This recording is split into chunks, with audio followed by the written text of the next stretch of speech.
No pocos nostálgicos, aquellos que ven el pasado con ojos benevolentes, suponen que la Argentina ya vivió sus épocas de gloria, que todas las quimeras ya se realizaron, que los de ayer fueron años de esplendor y de gracia, que nuestros antepasados son próceres porque hicieron la patria y que solo ellos fueron sus autores, que allá está la gloria de un país opulento, el de la Argentina de los años 30. Pero la década del 30, aunque forjó la historia de hoy, también signó el ocaso de muchas bonanzas y contabilizó heridas profundas, cicatrices que aún hoy dividen a los hijos de esta tierra. 1930, una década infame en la cual nacieron nuestros actuales dirigentes, que fue una sucesión de episodios tajantes, decisivos. El golpe de Estado que destituyó a Irigoyen, la instauración del fraude como sistema, los negociados con las carnes, las concesiones eléctricas y de transportes, la transformación de Buenos Aires en la cabeza de Goliat. 1930, tiempo de contrastes exacerbados, donde unos gastaban en Europa las ganancias de sus cosechas y otros, apenas, lograban pasear en los rechinantes tranvías de la corporación. Por eso, para volver a recorrer un camino casi olvidado, ríspido, zigzagueante,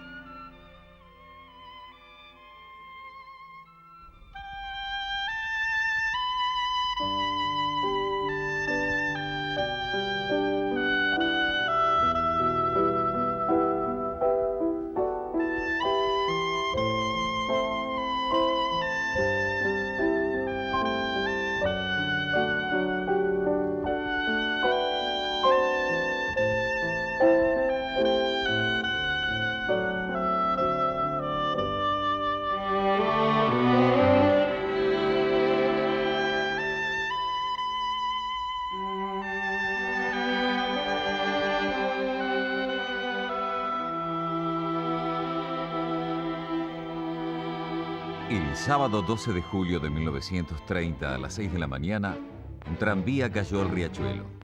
Todo ocurrió cuando el puente Bosch se abrió para dejar paso a la chata petrolera Itaca 2 y el motorman Juan Beschio no vio por la niebla las señales de peligro.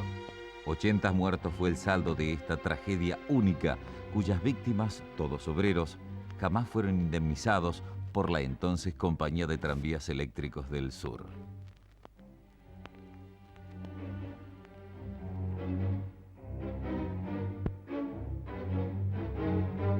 Eran los últimos días del gobierno de Irigoyen, un hombre que detestaba la promoción personal, los discursos grandilocuentes, que defendió a ultranza la soberanía popular, la democracia, una postura nacional ante los intereses multinacionales que hacían de la Argentina su terreno de acción. Pero su popularidad decaía lo mismo que su salud.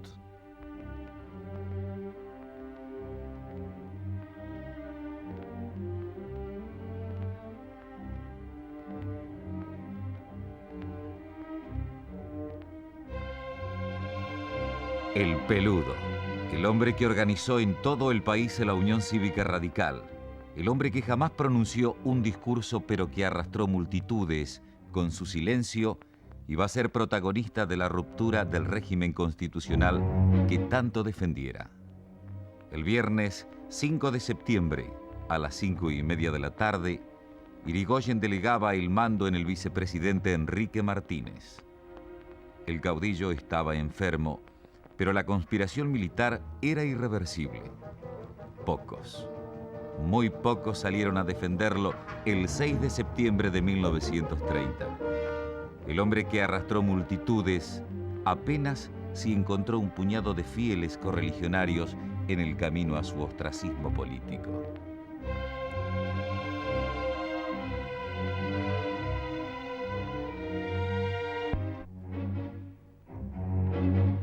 La instauración de Uriburu en la presidencia de la Nación marcó no solamente un gravísimo derrumbe de la continuidad jurídica del país, sino la pérdida de la soberanía popular. El gobierno de facto tendría el privilegio de instaurar una economía monetarista que dejó un tendal de desocupados y multitud de familias desalojadas, sin recursos ni medios de subsistencia. En los alrededores del puerto, el paisaje urbano comenzó a poblarse de viviendas de lata y carbón, las primeras villas miseria de la Argentina.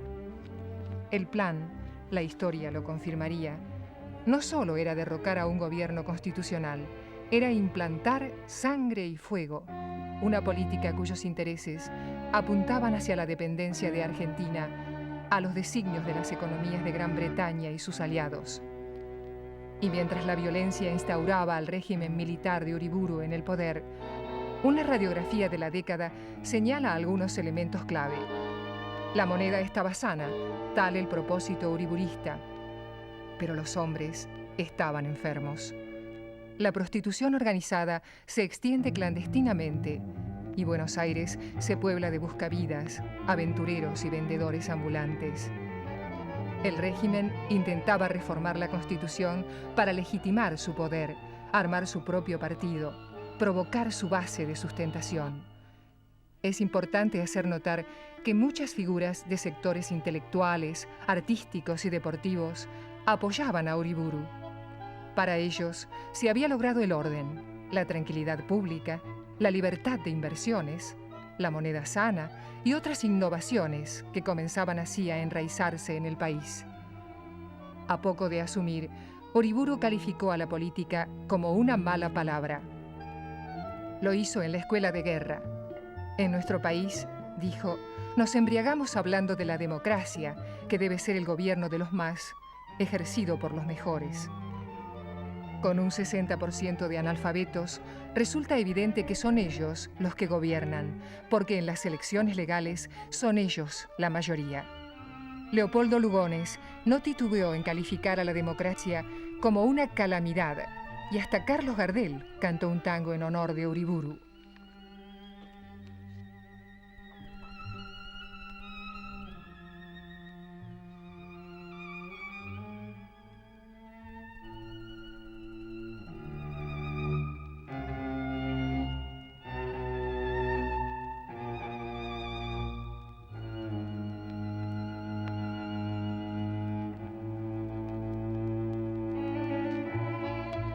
Uriburu tuvo un corto periodo de gobierno. Fue sucedido en elecciones en las que estuvo proscripto el radicalismo por Agustín P. Justo. Pero para muchos, el régimen había continuado. Un régimen cuyo caudillo pronunciaba discursos como este.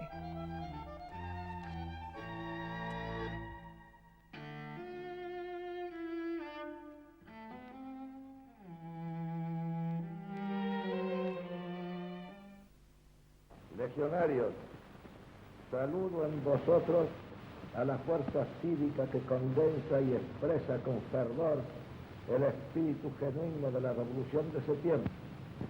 Sois hijos de ella. La habéis aclamado el día memorable en que la República era salvada del vilipendio y de la bancarrota. La comprendéis en su significado trascendental y renovador, y la defenderéis con vuestra vida como se defiende a la patria amenazada. Legionarios, como jefe de la revolución, soy vuestro jefe. Pero el pueblo tenía ya otras pasiones, como el fútbol, que iniciaba su era profesional. A las 2 de la tarde del miércoles 30 de julio de 1930, 11 argentinos y otros tantos uruguayos jugarían la final del primer campeonato mundial de fútbol. Fue en Montevideo, en el Parque de los Aliados, en el flamante Estadio Centenario. 70.000 espectadores, entre ellos 10.000 argentinos que viajaron especialmente, presenciaron el histórico cotejo.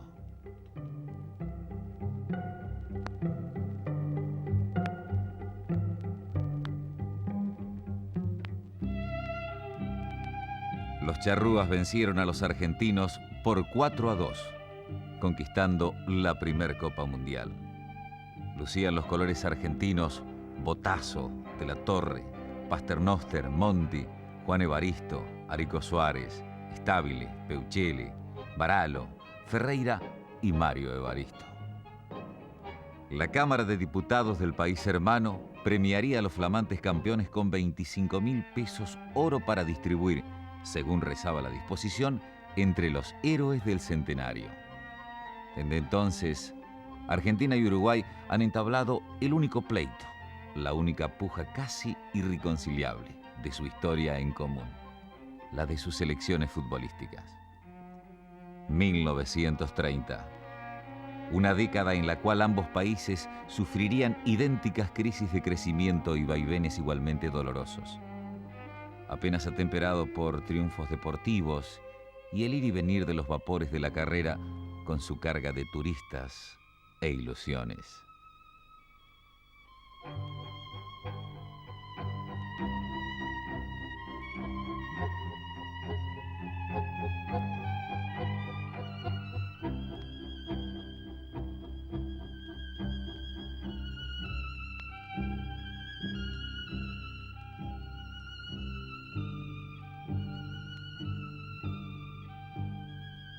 En ese país que crecía al impulso de explotaciones rurales y fábricas urbanas, los trabajadores tenían muy particulares formas de organización.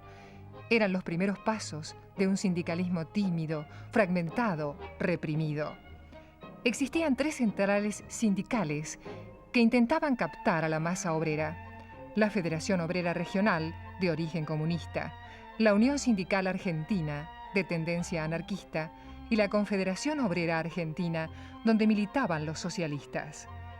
La necesidad de unificarse era reclamada por varios gremios desde 1927, pero las discusiones, las idas y venidas eran una constante y el tiempo pasaba sin que se unificara a la clase trabajadora. Tendría que ocurrir un hecho extremo que obligara a deponer intereses sectoriales. Ese episodio desencadenante fue la toma del poder por parte de Uriburu. Así, el 27 de septiembre de 1930, se constituía la Confederación General del Trabajo de la República Argentina.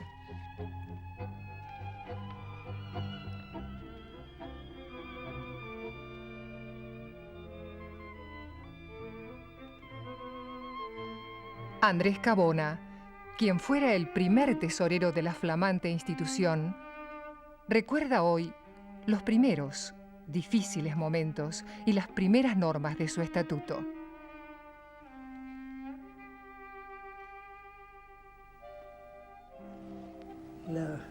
El primer artículo de las bases de unidad decía: con el fin de mantener permanentemente su unidad orgánica entre la USA y la COA,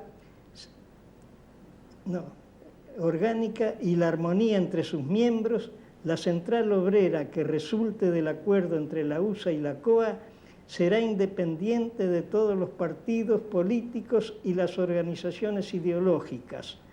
En tal virtud, no se inmiscuirá en la forma de encarar los problemas que en sus respectivas esferas agitan a estos, y en reciprocidad reclamará para la organización sindical la observancia de una conducta igualmente respetuosa. Particularmente los trabajadores afiliados gozarán de la más completa libertad compatible con sus deberes y derechos sindicales para desarrollar las actividades que mejor satisfagan sus aspiraciones de renovación social. Ese era el nexo que mantenía la unidad de los trabajadores, ¿no? En esa reunión se dio el nombre de Confederación General del Trabajo a propuesta del miembro de la Unión Sindical Argentina, José Milani, y a propuesta del miembro de la Unión Ferroviaria y de la COA, Bernardo Becerra, se le agregaron las palabras de la República Argentina. Son los padrinos de la CGT. En esa reunión se eligió la mesa directiva integrada por el secretario general Luis Ceruti, el tesorero El que habla, prosecretario Alejandro Silvetti de la USA, como yo, y protesorero José Negri de la COA también, y ferroviario. Ahí nació la CGT.